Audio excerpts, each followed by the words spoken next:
আন্তর্জাতিক স্বীকৃতির দাবিতে যুক্তরাষ্ট্রের কংগ্রেসে প্রস্তাব।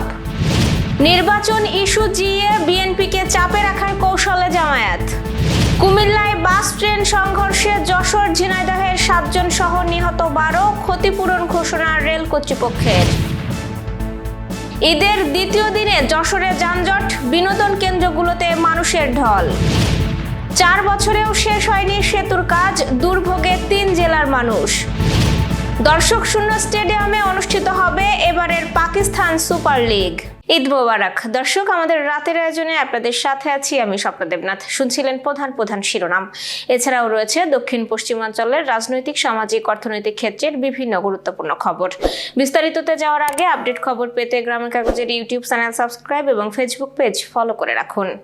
যুক্তরাষ্ট্রের কংগ্রেসের নিম্নকক্ষ প্রতিনিধি পরিষদে 1971 সালের মুক্তিযুদ্ধকালে সংঘটিত মানবতা বিরোধী ঘটনাকে আন্তর্জাতিকভাবে গণহত্যা হিসেবে স্বীকৃতি দেওয়ার আহ্বানে একটি প্রস্তাব উত্থাপন করা হয়েছে। গত 20 মার্চ কংগ্রেস সদস্য গ্রেগ ল্যান্ডসম্যান এই প্রস্তাবটি উত্থাপন করেন, যা বর্তমানে বৈদেশিক সম্পর্ক বিষয়ক কমিটিতে বিবেচনাধীন। প্রস্তাবে পাকিস্তানি বাহিনীর অপারেশন সার্চলাইট সহ বাঙালি ও সংখ্যালঘুদের ওপর পরিকল্পিত হত্যাযজ্ঞ, ধর্ষণ ও নিপীড়নের কথা তুলে ধরা হয়েছে। এতে ব্লাড টেলিগ্রাম ও আন্তর্জাতিক প্রতিবেদনের উল্লেখ রয়েছে। প্রস্তাবে যুক্তরাষ্ট্রকে এসব ঘটনাকে গণহত্যা, যুদ্ধ অপরাধ ও মানবতা বিরোধী অপরাধ হিসেবে স্বীকৃতি দেওয়ার আহ্বান জানানো হয়েছে। এটি গৃহীত হলে আন্তর্জাতিক স্বীকৃতির দাবিতে গুরুত্বপূর্ণ অগ্রগতি হবে। নির্বাচন পরবর্তী পরিস্থিতিতে সরকারকে চাপে রাখতে নির্বাচন ইস্যু জিইয়ে রাখার কৌশল নিয়েছে বাংলাদেশ জামায়াতে ইসলামী। দলটির নেতৃত্বাধীন 11 দলীয় জোট 32টি আসনে ভোট পুনর্গণনার দাবি জানিয়ে নির্বাচন কমিশনে আবেদন করেছে এবং অন্তত 13টি আসনের ফলাফল আদালতে চ্যালেঞ্জ করা হয়েছে। জামায়াতের অভিযোগ, এইসব আসনে ভোট গণনায় অনিয়ম, পোলিং এজেন্টদের স্বাক্ষর ছাড়া ফল প্রকাশ ও ভুয়া স্বাক্ষরের মতো ঘটনা ঘটেছে। এই নিয়ে তারা আইনি লড়াই চালিয়ে যেতে চায় এবং প্রয়োজনে আরও আসনে চ্যালেঞ্জ বাড়তে পারে। একই সঙ্গে অন্তর্বর্তী সরকারের সাবেক 2 উপদেষ্টার ভূমিকা নিয়েও প্রশ্ন তুলে তাদের জিজ্ঞাসাবাদ ও বিচারের দাবি জানিয়েছে দলটি। বিশ্লেষকদের মতে এইসব পদক্ষেপের মাধ্যমে নির্বাচনের বিতর্ক বজায় রাখা এবং সংসদ ও রাজনীতির মাঠে নিজেদের অবস্থান শক্ত করাই জামায়াতের মূল লক্ষ্য। এবার যশোর সহ আঞ্চলিক সংবাদ। কুমিল্লায় বাস ও ট্রেনের সংঘর্ষে 12 জন নিহত হয়েছেন। নিহতদের মধ্যে 7 জন পুরুষ, 2 জন নারী ও 3 জন শিশু রয়েছে। এই ঘটনায় আরও অন্তত 10 জন আহত হয়েছেন। শনিবার দিবাগত রাত 3টার দিকে কুমিল্লা সদর দক্ষিণ উপজেলার পাদুয়ার বাজার এলাকায় একটি রেল ক্রসিংয়ে এই দুর্ঘটনা ঘটে। নিহত 12 জনের মধ্যে যশোর ও ঝিনাইদহের 7 জন রয়েছেন। ঝিনাইদহ জেলার একই পরিবারের 3 জন সহ মোট 5 জন নিহত হয়েছেন। নিহতরা হলেন মহেশপুর উপজেলার পাতিবিলা গ্রামের পিন্টু হোসেনের স্ত্রী লাইজু খাতুন ও তাদের 2 শিশু কন্যা খাদিজা ও মরিয়ম। এছাড়া একই উপজেলার ভালইপুর গ্রামের সোনালী বেগম এবং ঝিনাইদহ সদর উপজেলার হরিশঙ্করপুর ইউনিয়নের আনামি গ্রামের জোহাদ হোসেন। ঝিনাইদহ থেকে মামুন পরিবহনের একটি বাসে করে নোয়াখালীতে আত্মীয়ের বাড়িতে বেড়াতে যাচ্ছিলেন পিন্টু হোসেন ও তার পরিবার। বাসটির চালক ছিলেন পিন্টু হোসেন নিজেই। তবে ঢাকা পর্যন্ত গাড়ি চালিয়ে আসার পর পিন্টু সেখানে চালক বদল করে নিজে নেমে যান। তার স্ত্রী ও 2 সন্তান বাসে থেকে যান। পথে কুমিল্লার পাদুয়ার বাজারে এলাকায় পৌঁছালে বাসটি ট্রেন দুর্ঘটনার কবলে পড়ে। এতে ঘটনাস্থলে মা ও 2 শিশু সহ ঝিনাইদহের 5 যাত্রী প্রাণ হারান। এই দুর্ঘটনায় নিহতদের মধ্যে যশোরের চৌগাছা উপজেলার সিরাজুল ইসলাম ও তার স্ত্রী কোহিনুর বেগমও রয়েছেন। নিহত 12 জনের পরিবারকে 1 লাখ টাকা করে ক্ষতিপূরণ দেওয়ার ঘোষণা দিয়েছে রেল কর্তৃপক্ষ। আজ দুপুরে দুর্ঘটনাস্থল পরিদর্শন শেষে এই তথ্য জানান রেল প্রতিমন্ত্রী হাবিবুর রশিদ। প্রধানমন্ত্রী তারেক রহমান কুমিল্লায় রেল ক্রসিংয়ে ট্রেনের সঙ্গে বাসের সংঘর্ষের হতাহতের ঘটনায় গভীর শোক ও দুঃখ প্রকাশ করেছেন। একই সঙ্গে সুষ্ঠু তদন্তের মাধ্যমে এসব ঘটনার নেপথ্যে কারণ অবিলম্বে খুঁজে বের করার নির্দেশ দিয়েছেন তিনি। ঈদ উল ফিতরের দ্বিতীয় দিনে আবহাওয়া অনুকূলে থাকায় ঈদের আনন্দ উপভোগ করতে হাজারো মানুষ ভিড় করেছেন বিভিন্ন বিনোদন কেন্দ্রে। যশোরের বিনোদন কেন্দ্রগুলোতেও দুপুরের পর থেকে রীতিমতো মানুষের ঢল নামে। বিশেষ করে ভৈরব পার্ক, কালেক্টরেট চত্বর, পৌর পার্ক সহ বিভিন্ন সড়কে ছিল দর্শনার্থীদের উপস্থিতি। পরিবার পরিজন নিয়ে সব বয়সী মানুষের উপস্থিতিতে মুখর হয়ে ওঠে পুরো এলাকা। বিনোদন কেন্দ্রের প্রবেশ পথ থেকে শুরু করে ভেতরে ছিল মানুষের ভিড়। এ সময় কিছু সড়কে যানজটেরও সৃষ্টি হয়।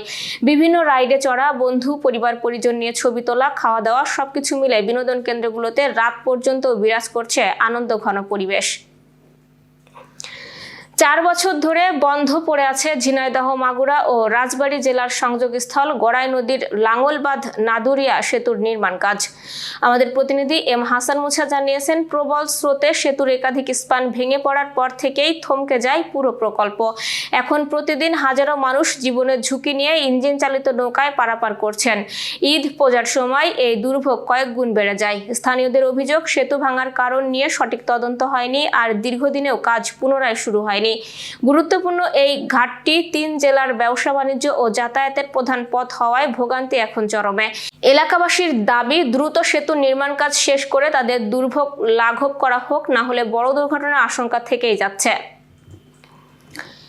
যশোর অভয়নগরের নোয়াপাড়া মহিলা ডিগ্রি কলেজে ঈদ পুনর্মিলনী অনুষ্ঠিত হয়েছে। প্রতিনিধি জাকির হোসেন হৃদয় জানিয়েছেন, কলেজ পরিচালনা পর্ষদ ও শিক্ষকদের উদ্যোগে আজ সকাল 9টায় জাতীয় পতাকা উত্তোলনের মধ্য দিয়ে অনুষ্ঠানের উদ্বোধন করেন মতিয়ার রহমান ফারাজি। পরে কলেজ থেকে একটি আনন্দ র্যালি প্রদক্ষিণ করে কলেজ প্রাঙ্গণে এসে শেষ হয়। কলেজ পরিচালনা পর্ষদের সভাপতি অ্যাডভোকেট শেখ শাকিল আহমেদ রিপনের সভাপতিত্বে দিনব্যাপী ঈদ পুনর্মিলনী অনুষ্ঠানে প্রধান অতিথি ছিলেন যশোর 4 আসনের সংসদ সদস্য গোলাম রসুল। বিশেষ অতিথি বক্তব্য রাখেন নোয়াপাড়া পৌর বিএনপির সভাপতি আবু নঈম মোড়ল, কলেজের প্রতিষ্ঠাতা আব্দুল গনি সর্দার, শাহজালাল হোসেন সহ অন্যরা। সাতক্ষীরার প্রাক্তন রোভার স্কাউটদের সেবামূলক সংগঠন স্বপ্নশিরির উদ্যোগে বর্তমান ও প্রাক্তন রোভার স্কাউটদের এক বর্ণাঢ্য মিলন মেলা অনুষ্ঠিত হয়েছে। আয়োজনে 1 বছরের জন্য নতুন কমিটি গঠন করা হয়। আমাদের প্রতিনিধি মাসুদ রানা জানিয়েছেন, সাতক্ষীরা সরকারি মহিলা কলেজ প্রাঙ্গণে দিনব্যাপী এই অনুষ্ঠানের আয়োজন করা হয়।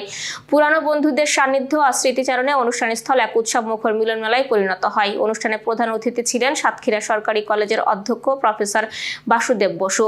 সভাপতিত্ব করেন স্বপ্নশিরি সাতক্ষীরার সভাপতি Nazmul Haque. Renaissance hospital and diagnostic centre.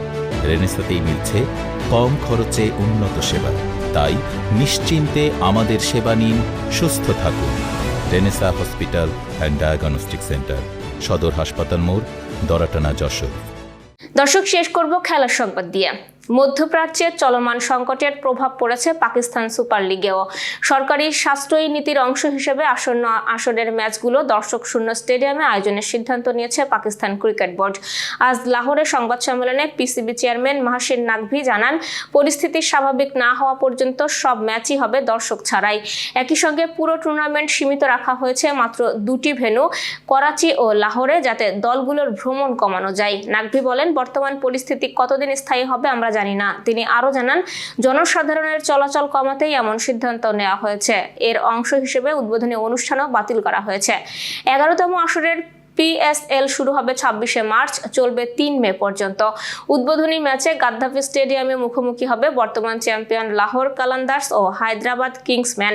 পরিস্থিতি সত্ত্বেও টুর্নামেন্ট আয়োজনের পক্ষে মত দিয়েছে পিসিবি প্রধান। তার ভাষায়, PSL একটি আন্তর্জাতিক ব্র্যান্ড, যেখানে বিদেশি খেলোয়াড়ও অংশ নেয়। সবাই চায় এটি আয়োজন হোক। দর্শক ছাড়া ম্যাচ আয়োজনের সিদ্ধান্তে যেসব সমর্থক টিকিট কিনেছেন তাদের অর্থ ফেরত দেওয়া হবে বলে জানিয়েছেন নাকভি।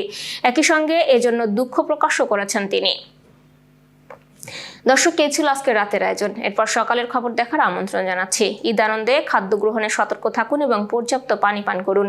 বিদ্যুৎ ব্যবহারে সাশ্রয়ী হন এবং সেই সাথে সচেতন হন পানির অপচয় রোধে এবং মশাবাহিত রোগ সম্পর্কে।